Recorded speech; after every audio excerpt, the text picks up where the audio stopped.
시애틀 아마존과 마이크로소프트 같은 기술 대기업들이 있는 도시. 넌사인이 반짝이고 길 모퉁이마다 스타벅스가 있는 곳. 그리고 2026년 3월의 시애틀. 시애틀 전체가 시호크스가 슈퍼볼 60 트로피를 들어올린 그 승리에 흥분해서 아직 헤어나오지 못한 상태다. 루멘필드에서 울려 퍼지는 함성 퓨제 사운드를 밝히는 불꽃놀이. 그런데 몇 블록만 걸어가면 그 함성은 사라지고 대신 스산한 정적이 자리 잡거나 혹은 태평양 북서부 특유의 이슬비 속에 너덜너덜한 플라스틱 천이 바스락거리는 소리만 들릴 뿐이다. 이거 정신이 번쩍 나지 않는가. 번영의 상징 시애틀에도 거대한 그림자가 있다. 수천 명의 삶을 집어삼키는 노숙 문제다.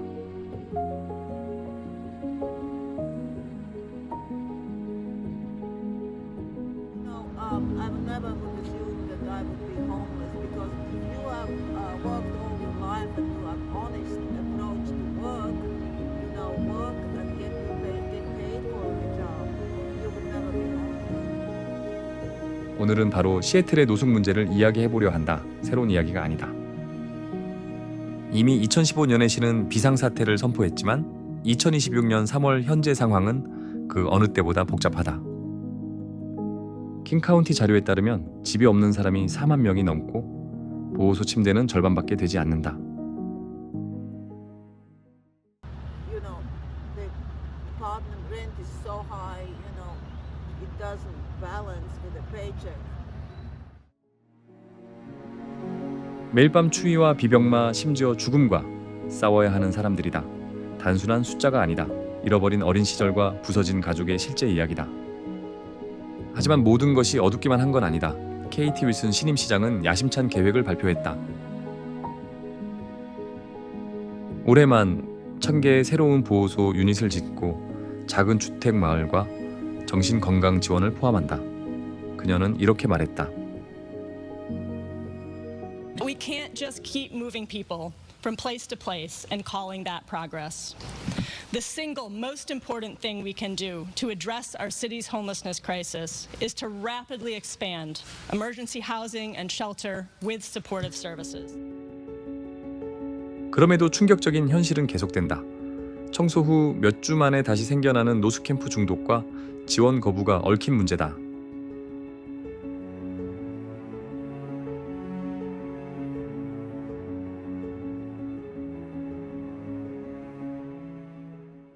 They're trying to get people further away from downtown, and For what, the World Cup?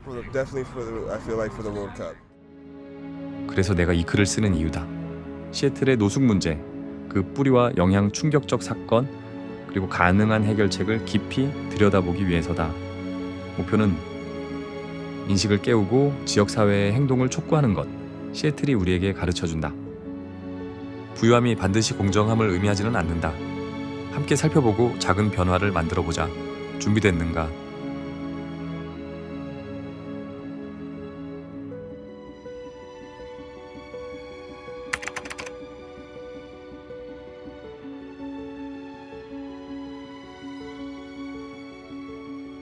본론부터 말하자. 시애틀의 노숙 문제는 이제 폭발 직전이다. 희망의 불씨를 짓밟는 충격이 연속되고 거리들은 생존 전장이 됐다. 캠프들은 하루 치우면 다음날 다시 생긴다. MLK 주니어 웨이와 레이니어 애비뉴 S를 보라.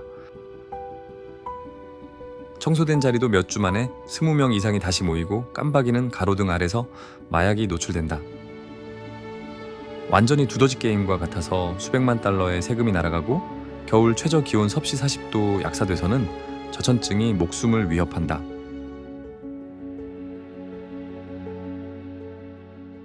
To be honest, I'm not gonna lie, bro. There's a lot of drugs and a lot of smoking dope and shit, bro.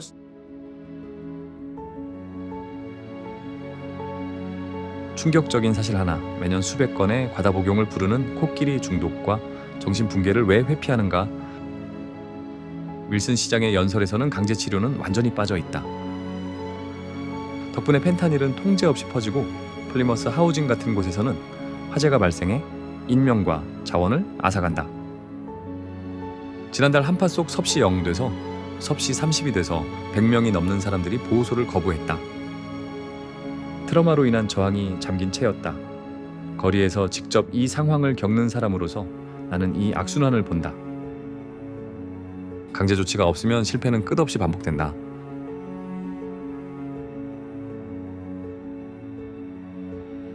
킹카운티 자료를 들여다보면 집 없는 사람 4만 명 중 절반이 정신질환을 앓고 있고 펜타닐로 인한 사망률은 300%나 증가했다. 우위 하트 시애틀 같은 단체들은 청소 활동을 벌이며 위험물 수준의 생물학적 위험을 드러낸다. 하지만 새로운 행정 지도부 아래에서는 법적 처벌이 없어 캠프들이 다시 폭발한다. 범죄율은 핫스팟에서 20% 급증하고 거리 곳곳에 주사 바늘이 널려 있다. 생존을 위해서는 현실적으로 위험물 장비 없이는 이동조차 어렵다. 충격적인 질문 하나.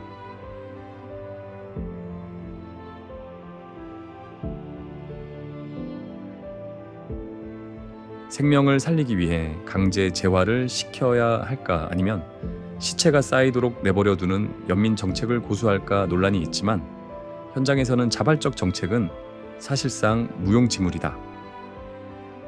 죽음을 방조하는 결과를 낳는다.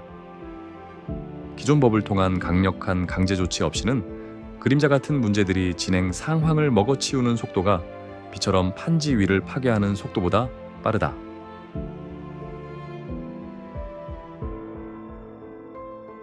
결론은 명확하다. 이 충격들은 단순한 통계가 아니다. 온화한 접근법은 오히려 구덩이를 더 깊게 파고 있다는 냉혹한 현실을 보여준다. 그리고 이게 단순히 거리 문제라고 생각한다면 잠깐 기다려라. 이 부에서 세금과 4만 3천 명의 어린이에 관한 수치가 나오면 시애틀이 실제로 누구를 구하고 누구를 외면하고 있는지 다시 묻게 될 것이다. 당신 생각은 어떤가?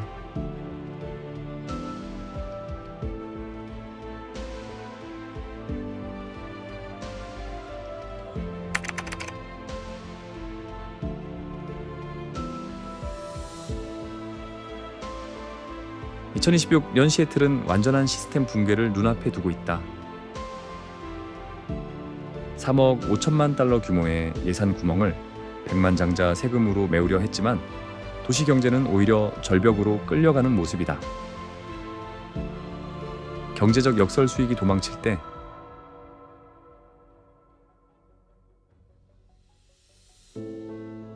구조용 구명 부표가 아니라 이 세금 정책은 거대한 자본 유출을 불러오고 있다. 하워드 슐츠 같은 고위 인사들이 플로리다로 떠나면서 시애틀이 간절히 바라던 세수까지 가져간다. 이미 비용을 부담하는 사람들이 떠날 준비를 마쳤다면 도덕적 파산을 세금으로 메우는 것은 불가능하다.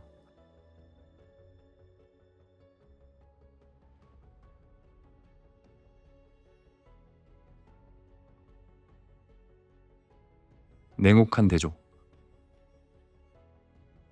기술기업 상가탑에서는 수익원을 놓고 논쟁하지만 4만 3천 명의 노숙 아동이 직면한 생존 현실은 전혀 변하지 않았다. 가장 부조리한 장면은 활동가들이 시오크스를 상징적으로 4만 3천 달러에 입찰했을 때였다. 보호소 없는 아이 한 명당 1달러였다. 이 장면이 보여주는 가슴 아픈 진실 도시는 경기장 그림자 속에서 살아가는 유령들의 기본적인 식사와 주거보다 프로 구단의 자존심을 우선시하고 있다.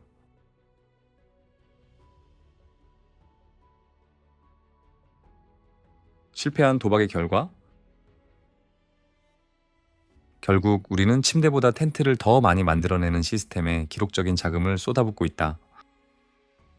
엘리트들의 재무제표와 빙판 같은 도로 사이에는 완전한 단절이 존재한다. 당신 생각은 어떤가? 냉정한 계산이고 솔직히 말해 참담하게 실패하고 있다. 그리고 이 이야기가 예산과 정책에서 끝난다고 생각한다면 전혀 아니다. 이 위기의 다음 층은 도시 한복판에서 진행되고 있다.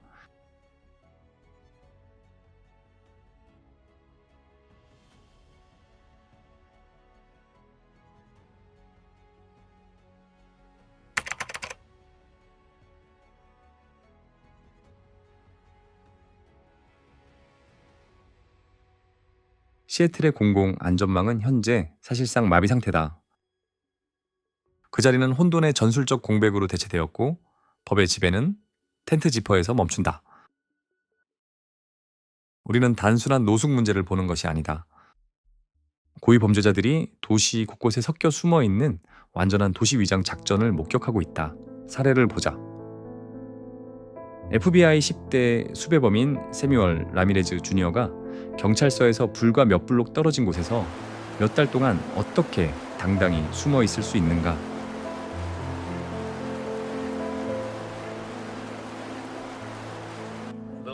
결과적으로 파이오니어 스퀘어의 노숙 캠프들은 사실상 독립 영토로 변했고 응급 요원들은 중무장 지원 없이는 진입을 주저하게 된다. 게다가 펜타닐 유행의 화학적 현실은 인도를 실제 생물학적 위험 구역으로 만들고 있다. 우리는 잔혹한 이중 희생의 악순환을 목격한다. 노숙자들은 카르텔의 먹잇감이 되면서 동시에 지역 치안의 주된 위협으로 낙인 찍힌다.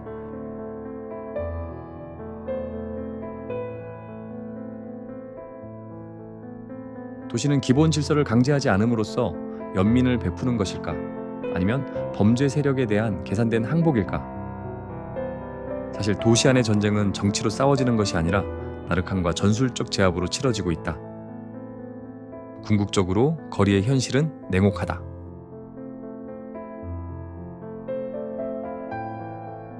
다운타운 중심부가 깨끗하고 기업적인 외관을 유지하려 애쓰는 동안 골목은 절박하고 무법한 에너지로 꿈틀거린다. 우리는 사회 프로그램에 기록적인 자금을 쏟아붓고 있지만 실제 치안 인프라는 규제되지 않은 마약 거래의 무게에 무너지고 있다. 이제 안전 문제를 넘어 통제 문제가 핵심이다. 이해했는가? 도시는 책임 없는 연민이 결국 느린 폭동임을 인정하기 두려워 거리 통제권을 잃고 있다. 당신 생각은 어떤가?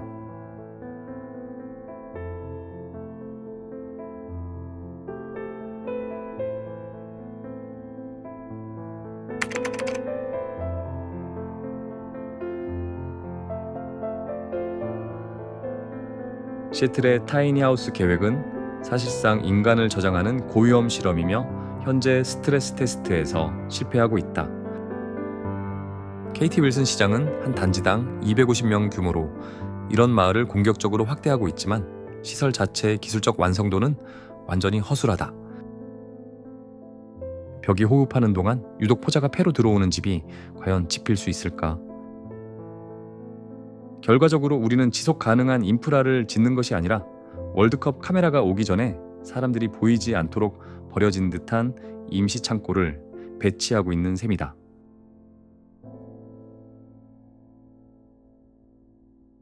게다가 생물학적 부패는 현실이다.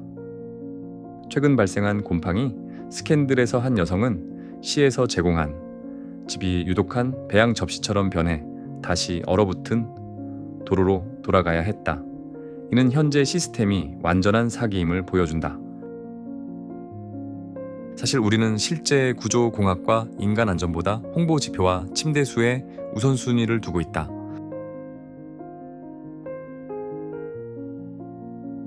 우리는 사람들을 합한 상자에 보관하면서 진보라고 부르지만 축축한 상자에서 살아가는 삶의 수명을 확인해 본 적 있는가? 결국 이런 고밀도 마을들은 정부가 허용한 방치의 공간으로 변하고 있다. 잔인한 아이러니다. 우리는 공원에서 텐트를 치우기 위해 군사급 물류를 동원하면서 사람들을 통풍조차 제대로 되지 않는 창고로 옮기고 이 창고는 태평양 북서부의 습기 속에서 6개월 만에 썩어버린다. 절단된 팔에 임시붕대를 붙이는 격 일시적 처방이 영구적 덫이 된 셈이다. 그렇지 않은가? 도시는 안정성이라는 꿈을 팔고 있지만 실제로는 구조적 악몽을 제공하고 있다. 당신 생각은 어떤가?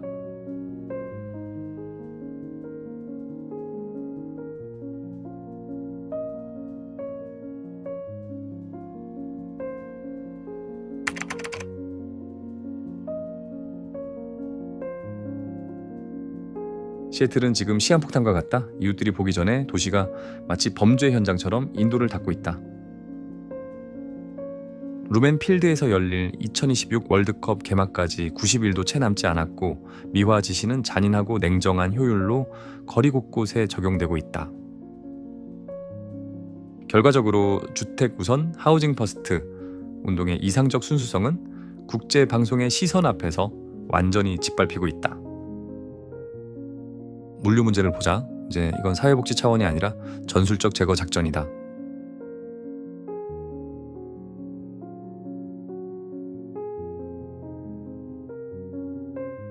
급진적 공감을 내세워 당선된 KT 윌슨 시장은 180도 선회하며 프로 선수조차 어지럼증을 느낄 급의 변화를 보여주었다. 버크길만 트레일에서 진행되는 청소는 더 이상 정중한 이동 요청이 아니다. 고속 작전이다. 청소팀은 외부 장비를 동원해 대규모 캠프를 단 4시간 만에 외과 수술처럼 정밀하게 치워버린다.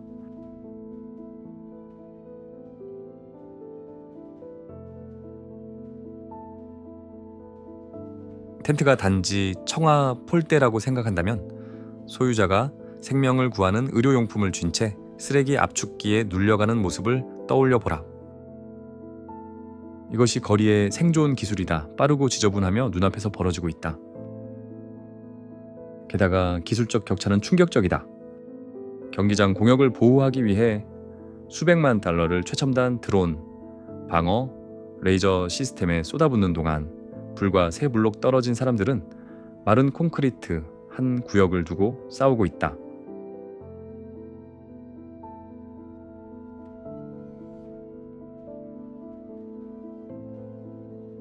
축구 경기 하나를 위해 SF급 방어 기술을 설치하면서 기본적인 인간 위생은 사치처럼 다뤄진다. 계산된 도시적 채슬 한 수다. 강제 퇴거된 이들의 비명은 경기장 스피커에서 국가가 울리면 그냥 배경음으로 처리될까? 사실 도시는 노숙 문제를 실제로 해결하는 것이 아니다. 단지 인간 쓰레기를 4K 카메라 프레임 밖으로 옮기는 것뿐이다.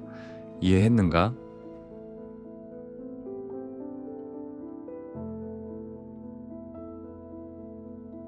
우리는 도시의 글로벌 브랜드, 생존을 가장 취약한 주민들의 실제 생존보다 우선시하고 있다. 잔인한 선택이다. 월드컵 조명이 밝아질수록 골목의 그림자는 더 어둡고 절박해진다. 당신 생각은 어떤가?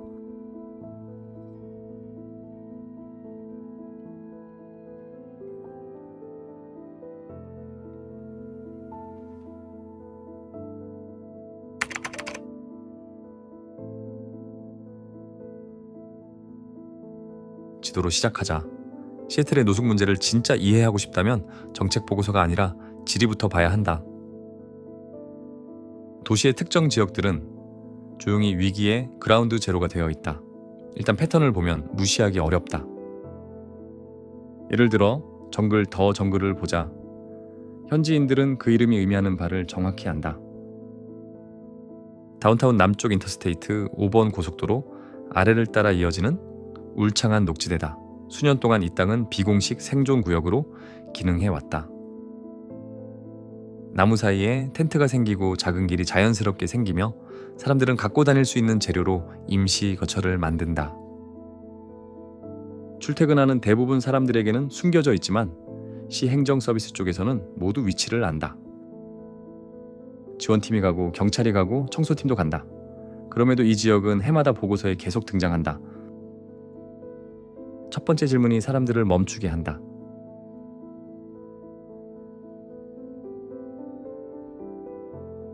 수백억 달러 규모의 기술 도시가 어떻게 여전히 고속도로 아래 생존 캠프를 숨기고 있을 수 있을까? 서쪽으로 이동해 다운타운 남쪽 산업지구인 소도를 보자. 상황은 달라 보이지만 논리는 같다. 넓은 도로, 창고, 상대적으로 적은 주거불만, 그리고 무엇보다 차량을 위한 공간.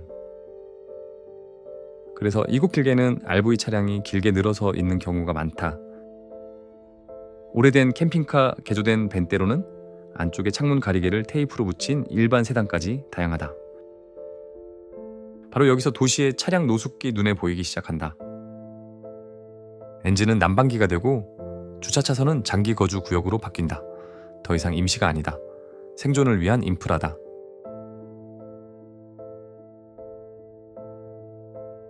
다음은 발라다. 예전에는 양조장과 마리나 전망으로 알려진 해안가 동네였다.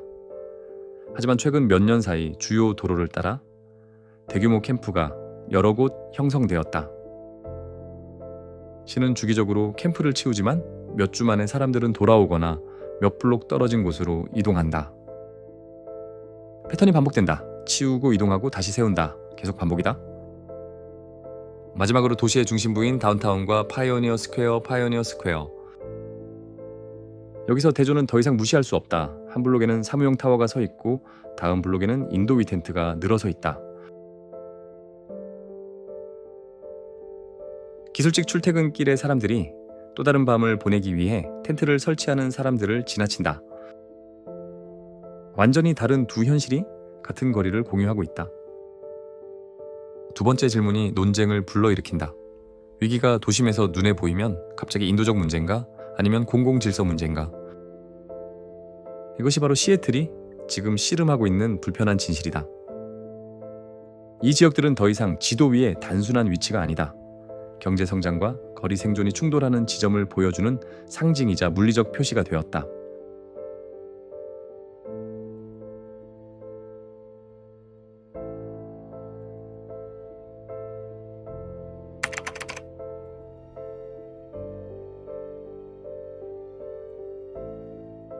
최전선에서 솔직하게 말하자. 시애틀은 이제야 이 노숙 비상사태를 진짜 비상사태처럼 다루기 시작했다. KT 윌슨 시장은 거리 생존 문제를 실제로 개선할 수 있는 보호소 확대 정책에 속도를 붙이고 있다. 그녀는 올해만 1000개의 신규 보호소 유닛을 추진 중이다. 타이니하우스 마을, RV 안전주차장, 긴급 대피소, 그리고 정신건강 및 중독 지원 같은 종합 서비스까지 모두 실제 필요에 맞춰 제공된다. 장기적으로는 임기 말까지 4000개 유닛을 목표로 한다. 이것은 공상적인 계획이 아니다. 방금 시의회에 제출한 신법안으로 뒷받침되는 현실적 계획이다. 이동식 타이니 하우스가 제작되는 소도 희망 공장에서 발표되었다. 한 가지 주목할 만한 포인트. 제안부터 문을 여는 순간까지 걸리는 시간을 1년의 관료적 절차에서 몇 달 혹은 몇 주로 단축할 수 있다면 윌슨 시장의 3개의 법안 패키지는 정확히 이를 가능하게 한다.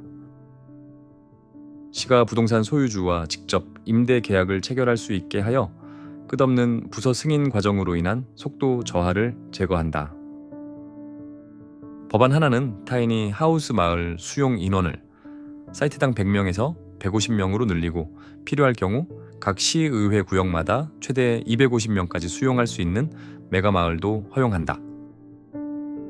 또 다른 법안은 사용되지 않은 기금 450만, 500만 달러를 전용해 건설을 시작하고, 세 번째 법안은 모든 과정을 간소화해 공사가 신속하게 진행되도록 한다.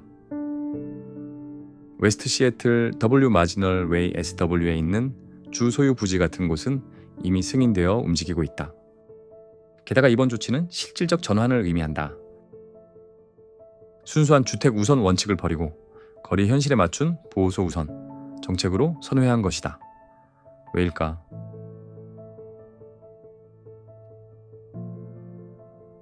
결론.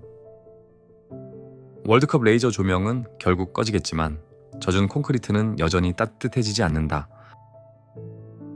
시애틀은 도덕적 한계점에 다다랐다. 분명히 우리는 수년간 이미지 최적화에만 신경 쓰는 동안 실제 인간이라는 하드웨어, 즉 사람들은 완전한 시스템 붕괴 상태에 머물러 있었다.